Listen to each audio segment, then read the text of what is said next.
ഇടകലർന്ന കുങ്കുമ പീതശോഭ, ചാറ്റൽ മഴയിൽ കിന്നാരം പറയുന്ന ചെണ്ടുമല്ലിപ്പൂക്കൾ, ഇഷ്ടം കൂടാനെത്തിയ പൂമ്പാറ്റകൾ, അങ്ങ് ദൂരെ കോളിയാർ മലയിലെ കോടമഞ്ഞ്. പൂവിളിയുമായി ഓണക്കാലം ഇങ്ങെത്തി. ചെണ്ടുമല്ലിക പൂ കണ്ടാൽ ചന്തമില്ല കരളെ. ഈ പൂന്തോട്ടത്തിൽ നിൽക്കുമ്പോൾ ചന്തത്തിനൊപ്പം രാഹുലിൻ്റെ കൃഷിരീതികൾ കൂടിയാണ് നമുക്ക് കാണാൻ കഴിയുന്നത്. ആ പൂന്തോട്ടത്തിൻ്റെ കാഴ്ചകൾ നമുക്കൊന്ന് കണ്ടുവരാം. ഇത് രാഹുൽ, വെബ് ഡെവലപ്പറാണ്. നീലേശ്വരത്തിന് സമീപം കോടോംബേളൂർ പഞ്ചായത്തിലാണ് സ്വദേശം. കുട്ടിക്കാലം മുതൽ കൃഷിയോട് താല്പര്യം. ആ താല്പര്യമാണ് ചെണ്ടുമല്ലി കൃഷിയിലേക്ക് എത്തിച്ചത്. തൃശ്ശൂരിൽ നിന്നും 75 ദിവസങ്ങൾക്ക് മുമ്പ് തൈകൾ എത്തിച്ച് പാട്ടത്തിനെടുത്ത ഭൂമിയിലാണ് കൃഷി. ഇന്നിപ്പോൾ 1/2 ഏക്കറിലധികം ഭൂമിയിൽ ചെണ്ടുമല്ലിപ്പൂക്കൾ വിരിഞ്ഞു നിൽക്കുന്നു. കൃഷിരീതികളെക്കുറിച്ച് ആഴത്തിലുള്ള അറിവുണ്ട് രാഹുലിന്. കൃഷിയിലൊക്കെ ഞാൻ ചെറുപ്പം തൊട്ടേ ചെയ്യുന്നുണ്ട്. പിന്നെ സ്കൗട്ട് ആൻഡ് ഗൈഡ് എന്നുള്ള ഒരു ഇതിനകത്ത് ഞാൻ മെമ്പറായിരുന്നു. അപ്പം അതുള്ളതുകൊണ്ട് ഞാൻ ചെറുപ്പത്തിലേ കൃഷി ചെയ്യുന്നുണ്ട്. പിന്നെ ഇപ്പോൾ ഈ ലോക്ക്ഡൗണിന് ശേഷമാണ് ഞാൻ കൂടുതലായിട്ട് കൃഷി ചെയ്യാൻ തുടങ്ങിയത് വലിയ രീതിയിൽ. ഇതിപ്പോൾ ഞാൻ പാട്ടത്തിനെടുത്തിട്ടാണ്. ഒരു 9 ഏക്കർ സ്ഥലം പാട്ടത്തിനെടുത്തിട്ടുണ്ട്. പൂക്കളിപ്പോൾ ഇത് 3ാമത്തെ വർഷമാണ്. ആദ്യത്തെ വർഷം 1000 ചെടി നട്ടിരുന്നു. അപ്പോൾ അത് വെള്ളം കൂടുതലായതുകൊണ്ട് മൊത്തം ചെടിയും ചീഞ്ഞു പോയതല്ല, ഇതിനൊരു രോഗമുണ്ട്, ബാക്ടീരിയൽ വിൽട്ട് എന്ന് പറഞ്ഞൊരു രോഗം വരും. അപ്പം നമുക്കതിനെപ്പറ്റി വലിയ പഠിക്കാതാണ് ആ ഫസ്റ്റ് ടൈം നട്ടത്. അപ്പോൾ ആദ്യം നട്ട് പൂക്കാൻ തുടങ്ങുന്ന ടൈം നമ്മളേക്ക് ഈ വിൽട്ട് രോഗം വന്നിട്ട് ഓരോ ദിവസമായിട്ട് 10ഉം 20ഉം ചെടി പറിച്ചു കളയേണ്ടി വന്നു. ഒരു 30 ദിവസമൊക്കെ കഴിയുമ്പോഴാണ് ഈ രോഗം വരുന്നത്. അപ്പോൾ ആദ്യത്തെ കൊല്ലം ഇതിനെപ്പറ്റി പഠിച്ചു. 2ാമത്തെ കൊല്ലം കുറച്ച് നല്ല രീതിയിൽ ചെയ്യാൻ പറ്റി. എന്നാലും ഒരു 60% ചെടി ഉണ്ടായിരുന്നു, 40% പോയായിരുന്നു. ഇപ്രാവശ്യം വലിയ രീതിയിൽ പോയിട്ടില്ല.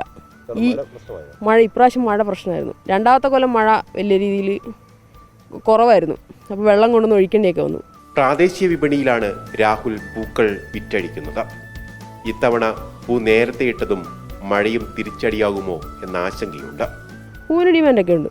പക്ഷേ ഇപ്രാവശ്യം എനിക്ക് കുറച്ച് നേരത്തെ ഫ്ലവർ ആയതുകൊണ്ട് കുറച്ച് പ്രതിസന്ധിയിലാണ്. ഓണത്തിന് ഇപ്പോൾ ഒരാഴ്ച മുമ്പേ ഫ്ലവർ ആയി. കഴിഞ്ഞ ദിവസം വിളവെടുപ്പ് ഉദ്ഘാടനമായിരുന്നു. അപ്പോൾ ഓരോ ദിവസം ഇങ്ങനെ ഓർഡർ തരുന്നുണ്ട്. പൂക്കളിപ്പോൾ നമ്മുടെ ലോക്കൽ ആൾക്കാരാണ് എന്നോട് ചോദിക്കുന്നത്. കടയിലിപ്പം കച്ചവടം കുറവാണ്. അപ്പം പൂ ഇപ്പോൾ വേണ്ടെന്നാണ് അവർ പറയുന്നത്. രാഹുലിന്റെ കാർഷിക അഭിരുചിക്ക് കൂട്ടായി സഹായവുമായി കൃഷി വകുപ്പ് ഉദ്യോഗസ്ഥരും സന്നദ്ധരാണ്. ആധുനിക കൃഷിരീതികളെക്കുറിച്ചുള്ള പഠന സാധ്യതകളും കൃഷി ഓഫീസർ ഹരിത രാഹുലിന് ലഭ്യമാക്കുന്നുണ്ട്. പുതിയ സാങ്കേതിക വിദ്യകളൊക്കെ നമ്മുടെ കൃഷിയിടത്തിൽ പരീക്ഷിക്കുന്ന ഒരാൾ കൂടിയാണ് രാഹുൽ. പ്രിസിഷൻ ഫാമിങ്ങിൽ കുറേ പച്ചക്കറി കൃഷി ചെയ്തിട്ടുണ്ട്. കഴിഞ്ഞ വർഷങ്ങളിൽ പച്ചക്കറി കൃഷി മാത്രമല്ല തണ്ണിമത്തനും ചെയ്തിട്ടുണ്ട്. അപ്പോൾ ഈ വർഷം പിന്നെ ചെണ്ടുമല്ലി കൃഷി പ്ലാസ്റ്റിക് മൾച്ചിങ് വെച്ചിട്ടാണ് ചെയ്തിട്ടുള്ളത്. അപ്പോൾ അതിനുള്ള സപ്പോർട്ട് നമ്മളുടെ കൃഷിഭവൻ വഴി നമ്മൾ കൊടുക്കുന്നുണ്ട്. പിന്നെ ഒരു മണ്ണിര കമ്പോസ്റ്റ് നമ്മൾ കൊടുത്തിട്ടുണ്ട്. പ്രിസിഷൻ ഫാമിങ്ങിൻ്റെ സബ്സിഡി നമ്മൾ കൊടുത്തിട്ടുണ്ട്.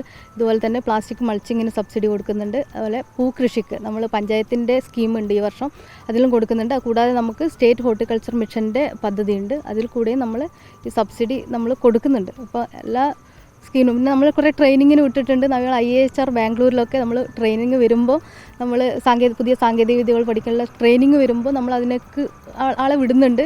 അപ്പോൾ ആൾ പോയിട്ട് അറ്റൻഡ് ചെയ്യുന്നുണ്ട്. അത് നമ്മുടെ കൃഷിയിടത്തിലും പരീക്ഷിക്കുന്നുണ്ട്. അതാണ് രാഹുലിൻ്റെ ഏറ്റവും വലിയ നേട്ടം എന്ന് പറയുന്നത്. രാഹുലിന്റെ കർഷകനെ സ്കൂൾ തലത്തിൽ നിന്ന് തന്നെ കണ്ടെത്തുകയും പ്രോത്സാഹിപ്പിക്കപ്പെടുകയും ചെയ്തിട്ടുണ്ട്. സാധാരണ കുട്ടികളില്ലാത്ത ചെറുപ്പക്കാരനല്ലേ, സാധാരണ ഈ പ്രായത്തിലുള്ള കുട്ടികൾ, ഈ പ്രായത്തിൽ ഇവൻ്റെ പ്രായക്കാരൊന്നും ഈ രീതിയിൽ കൃഷിയിലേക്ക് പോകുന്ന കാഴ്ച വളരെ അപൂർവമാണ്. അപ്പോൾ അതിനോട് ഭയങ്കര താല്പര്യമാണ്. അതുമാത്രമല്ല മീൻ വളർത്തൽ, എന്തൊക്കെ കൃഷിയുണ്ട്, വെള്ളത്തിൽ നെൽകൃഷി, ഇങ്ങനെയുള്ള ഒരുപാട് കാര്യങ്ങൾ വീട്ടിൽ ചെയ്യാറുണ്ട്. ഇതിൻ്റെ പച്ചക്കറികളൊക്കെ സ്കൂളിൽ കൊണ്ടുവന്നിട്ട് കൊടുക്കാറുണ്ട്. എൻ്റെ കൃഷിയിൽ ഒരുപാട് രാഹുൽ സഹായിച്ചിട്ടുണ്ട്. ഞങ്ങളൊന്നിച്ച്. നീലേശ്വരത്തിൻ്റെ മലമുകളിൽ ചിങ്ങമെത്തും മുമ്പേ പൂക്കാലം പിറന്നു കഴിഞ്ഞു. എനിക്ക് ചുറ്റുമുള്ളത് വർണ്ണം വിതറിയുള്ള പൂക്കളാണ്. ഒപ്പം രാഹുൽ എന്ന കർഷകനെ കൂടിയാണ് നമുക്കിവിടെ കാണാൻ കഴിയുന്നത്. വീഡിയോ ജേർണലിസ്റ്റ് രഞ്ജിത്ത് പന്നിപ്പാടിക്കൊപ്പം reporter AK Abhilash, in reporter Kasaragod.